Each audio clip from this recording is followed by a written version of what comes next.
Mapagpalang araw po sa ating lahat.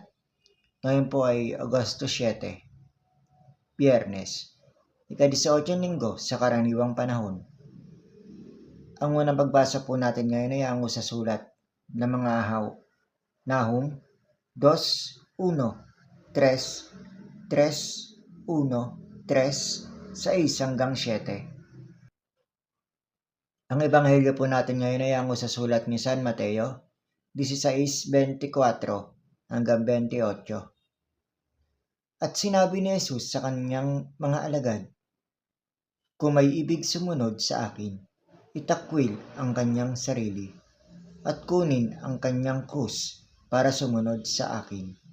Sapagkat ang naghahangad na magligtas sa kanyang sarili ang mawawalan nito.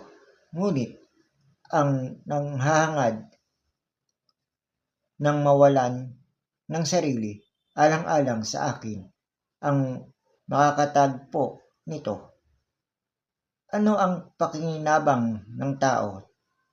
Tubuin man niya ang buong daigdig kung sarili naman niya ang mawala.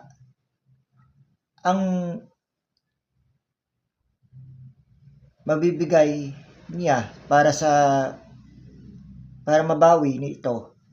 Darating nga ang anak ng tao, taglay ang kaluwalhatian ng kanyang ama at kasama rin ang kanyang mga banal na anghel, at doon niya gagantimpalaan ang bawat isa ayon sa kanyang mga gawa.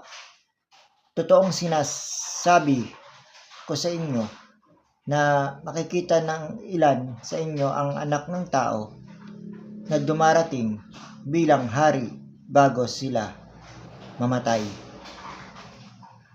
Ang salita ng Diyos.